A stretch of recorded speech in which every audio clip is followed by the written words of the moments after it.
Hello, today we're going to be comparing two actions taken by YouTube on two different channels. First, on the string channel, where YouTube deleted the channel, and second, on the Russel Brand channel, where YouTube demonetized the entire channel. Let's begin.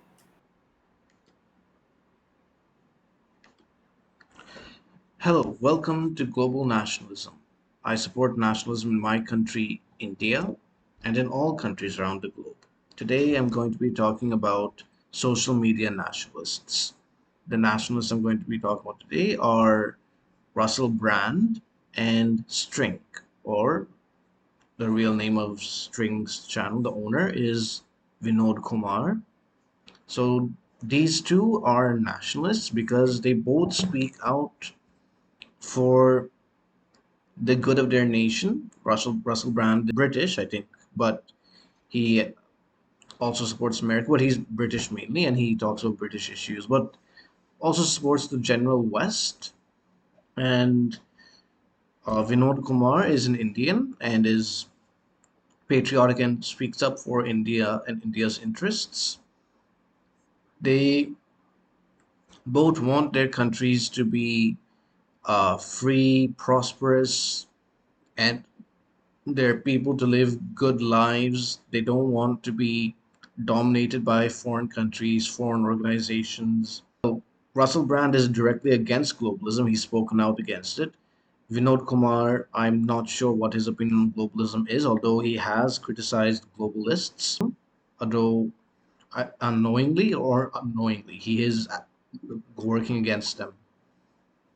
Now, what's happened is that YouTube has taken action against them, which I believe, and so do many other nationalists all around the world believe, is based on their own the political beliefs of these creators, and not on any actual violations of content law rules that YouTube has. So this is the argument I'm making in this video. Let's get started. Here are the YouTube's community guidelines. I want to start with this so that we understand uh, where YouTube is coming from, and so we can analyze whether these two channels have violated any rules set down by YouTube. And this is the guidelines that now must be followed. First, spam and deceptive practices. Basically, these are the types of content that aren't allowed on YouTube. Spam and deceptive practices. The YouTube community is one that's built on trust, and content that intends to scam, mislead, spam is not allowed on YouTube. Spam, deceptive practices, scams policies, impersonation policy, external links policy, fake engagement policy, playlists policy, additional policies. So this type of content will lead to action from YouTube. Sensitive content.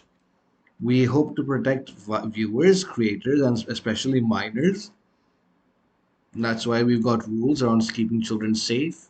So nudity and sexual content policies, thumbnails policy, child safety policy, suicide, self-harm, eating disorders policy, vulgar language policy, violent or dangerous content, hate speech, predatory behavior, graphic violence, malicious attacks, and content that promotes harmful or dangerous behavior is not allowed on YouTube. This violent content is also not allowed, not just violent, but dangerous content is also not allowed. Regulated goods, certain goods can't be sold on YouTube, and illegal or regulated goods or services policies, firearms policies, and misinformation, certain types of misleading or deceptive content with serious risks of egregious harm are not allowed on YouTube.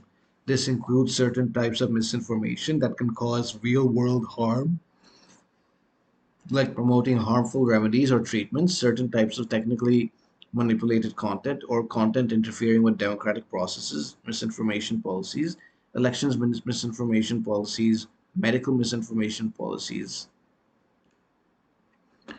educational, documentary, scientific, and artistic content. Our community guidelines aim to make YouTube a safer community. Sometimes that would otherwise violate our community guidelines may stay on YouTube when it has educational, documentary, scientific, or artistic context. And it also says that if a YouTube creator's on and or off platform behavior harms our users, community, employees, or ecosystem, we may respond based on a number of factors, including but not limited to the egregiousness of their actions and whether a pattern of harmful behavior exists. So these are the rules. Now let's see if String or Russell Brand have violated these rules. First, we'll start with String. Let's see what YouTube has said about them. This is the email that String received. String, we have removed your channel from YouTube. We reviewed your content and found severe repeated violations of our community guidelines. This year, we have removed your channel from YouTube. Your existing YouTube channels, new channels you create or acquire, and channels in which you repeatedly or prominently feature will be terminated if you circumvent a strike restriction or previous termination. Man, he can't even go on to other channels?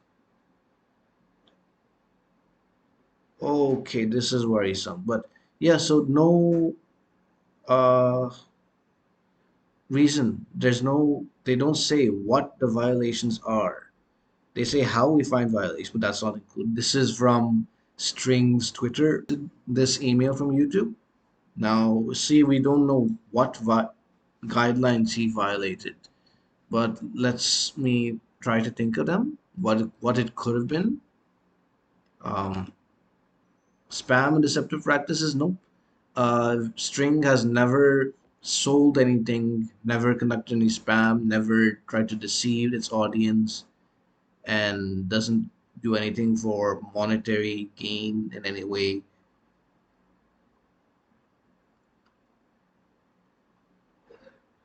Sensitive content.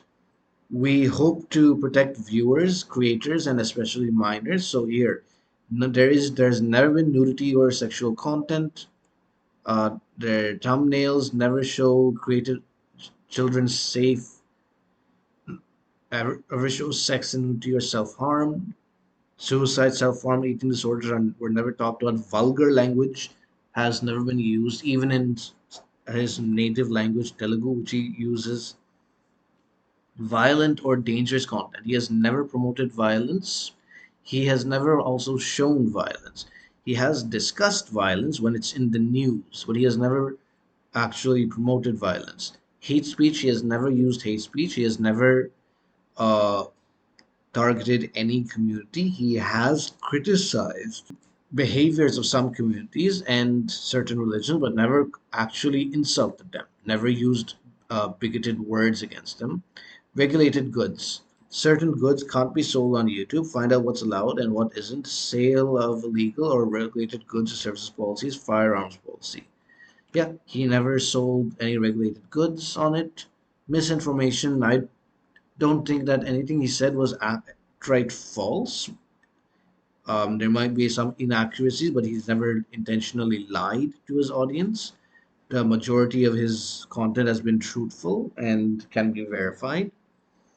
He has never said anything that could cause egregious harm and nothing to do with elections misinformation or medical misinformation. He was going to talk to Vivek Agnihotri about Vivek Agnihotri's film, The Vaccine War, but which is about medicine.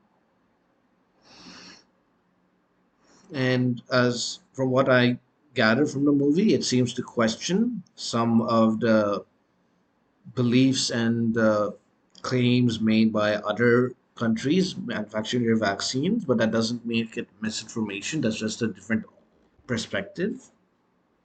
So that also doesn't count.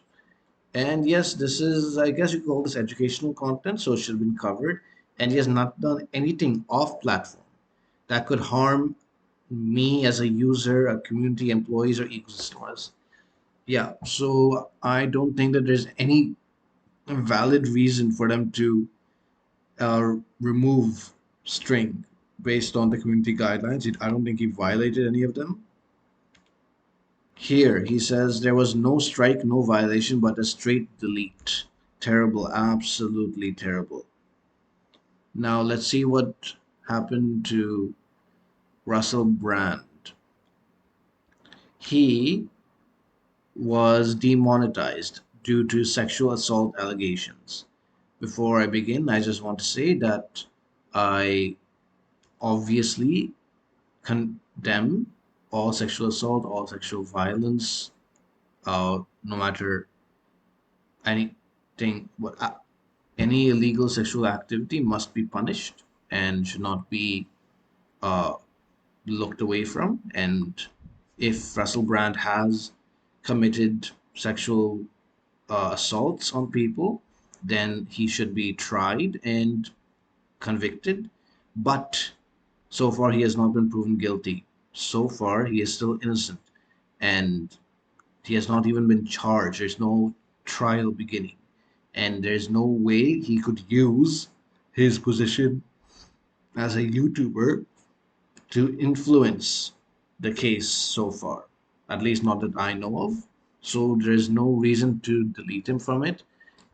I do get that this whole thing of uh, offline platform content by behavior might be affect this, but still, even if it's true, and it's a difficult thing to say, but if he had committed sexual assaults, if he really did, it would not affect the users of YouTube, the community of YouTube, the employees or ecosystem. It would not harm any of them because they would not have been the victims of his sexual assaults unless he was promoting sexual assault on his channel, in which case, yes, it would harm all these people, potentially harm them. Therefore, in that case, if it was proven,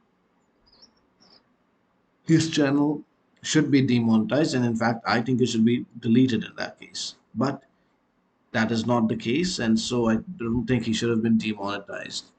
Neil Mohan, the YouTube CEO, said in an interview with CBS Mornings that he defended the platform's decision. He said if creators have off platform behavior or there's off platform news that could be damaging to the broader creator ecosystem, you can be suspended from our monetization platform program. This is confusing where he says there's off platform news that could be damaging to the broader creator ecosystem. That is not mentioned in the guidelines. It's off platform behavior. There is no mention of news, egregious sensitive actions, pattern of harmful behavior. Yeah, so that's something that he has said for here, but is not in the guidelines. So I don't know how valid that is. How off-platform news influences YouTube's uh, adjudication of violations of the community guidelines. He says that YouTube's decision to block brand from collecting ad money is in due to them wanting to address his off-platform behavior. So yeah, I don't think this is correct.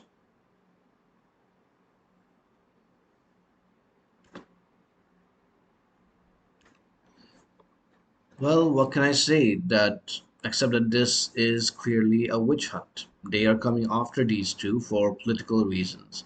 Russell Brand has questioned the vaccines. He's questioned the US's uh, hounding the US government's hounding of Donald Trump, and String has criticized uh, the left in India, the Congress, the left wing media, and the establishment, the old establishment in India, and has promoted Hindu nationalism and Hindu ideals. So these things irritate YouTube, not because they're against Hinduism, but because they're against any support for a majority community. They believe that majority must always be subservient to the minority. This is something that I and every nationalist disagree with, and so it is can be seen as political bias and discrimination from YouTube.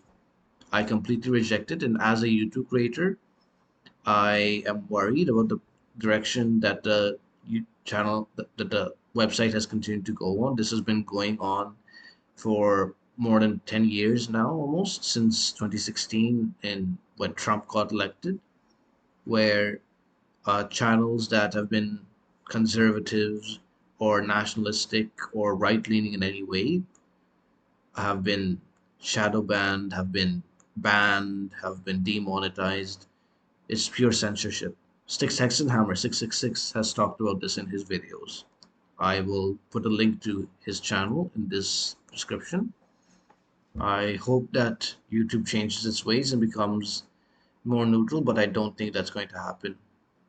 I think that Indians need to make another video platform where they can post videos and share videos on. And I'm glad that Russel Brand has gone on to Rumble and he's making money there. Yeah. Meanwhile, I just want to say that I have never committed sexual assault on any woman. I have never had any inappropriate sexual relations with any woman. So, YouTube, don't come after me. Not that you would, I'm too small, but I'm saying later in the future when I'm bigger, don't try to pull the rug out from underneath my feet. Yeah, that's all I wanted to say. Please share your thoughts on this video in the comment section.